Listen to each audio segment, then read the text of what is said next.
Palm Coast is not an HOA, and I would love for people to get that out of their minds. We are a rapidly growing city, and we're a working class community. The Palm Coast City Council has agreed to take a look at the city code to give property owners more options. The January 7th meeting came up during the Friday free-for-all, and Mayor Mike Norris reiterated his position. Palm Coast is not an HOA. This is a working class community, and I get challenged on all that time, and people say, this is a retirement community. I'm sorry, sir, ma'am. This is not a retirement community. 65 and older, I think, is like a third of our population.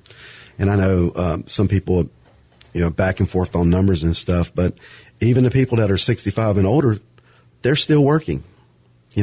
We are a working class community. So we're going to do what's best for the community.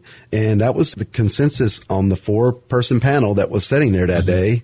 I went with the consensus of the group. The question is whether the city should allow homeowners to paint whatever color they want. Even after we agreed, to say, hey, let's get rid of it, even Mr. McDonald stood up and said, well, why can't they paint their house purple or magenta? Who are you? I'm like, we're trying to compromise here. Yeah. And, and you're just like, okay, whatever. Let's just go completely. Well, because we live in a society. Most people want to keep their property value up, and people say, well, I bought a $400,000 house. Well, guess what? You ain't buying much for $400,000 anymore. You're working on a starter home in some cases. Now, we're lucky that the prices are coming down a bit because of the houses that are coming into the market. On Friday, we'll hear details on 2 new fire stations coming to Palm Coast. From the WNZF Newsroom, I'm Daryl Moody.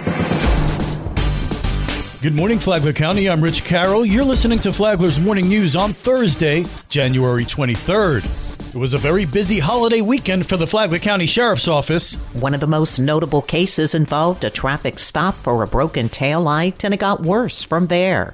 Flagler County Sheriff Rick Staley. 2 of those notable arrests was an individual that was a passenger in a car that had a traffic violation, was determined to be a career criminal, and had failed to register. He was also found with narcotics.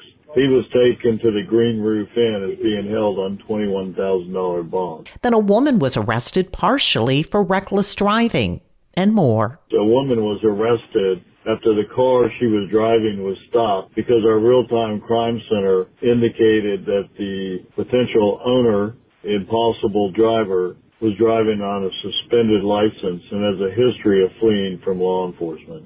In addition to that, the car was clocked at 20 miles over the speed limit on State Road 11.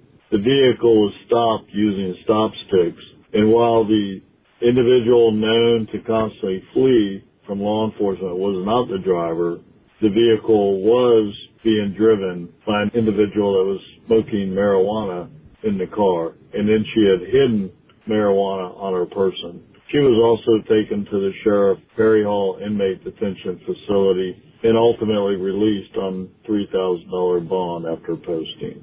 In all, Flagler County Sheriff's Office deputies made 15 arrests over the long holiday weekend, handled 1,019 calls for service, and made 196 traffic stops. It's a busy weekend for our deputies, but as usual, they did a great job. For Flagler's Local Morning News, I'm Karen Johnson. This local news is a service of Flagler County's Toyota dealer, Beaver Toyota, US 1 St. Augustine, here to wow you.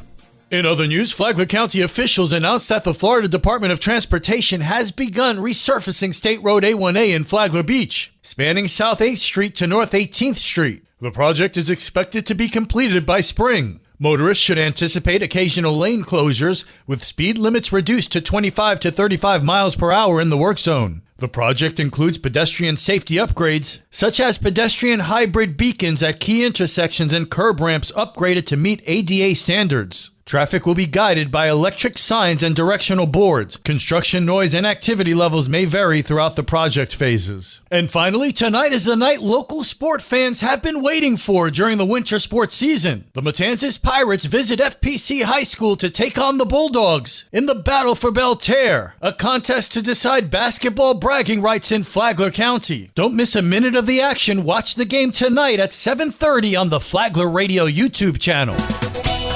And now you're up to date on Flagler's Morning News. I'm Rich Carroll.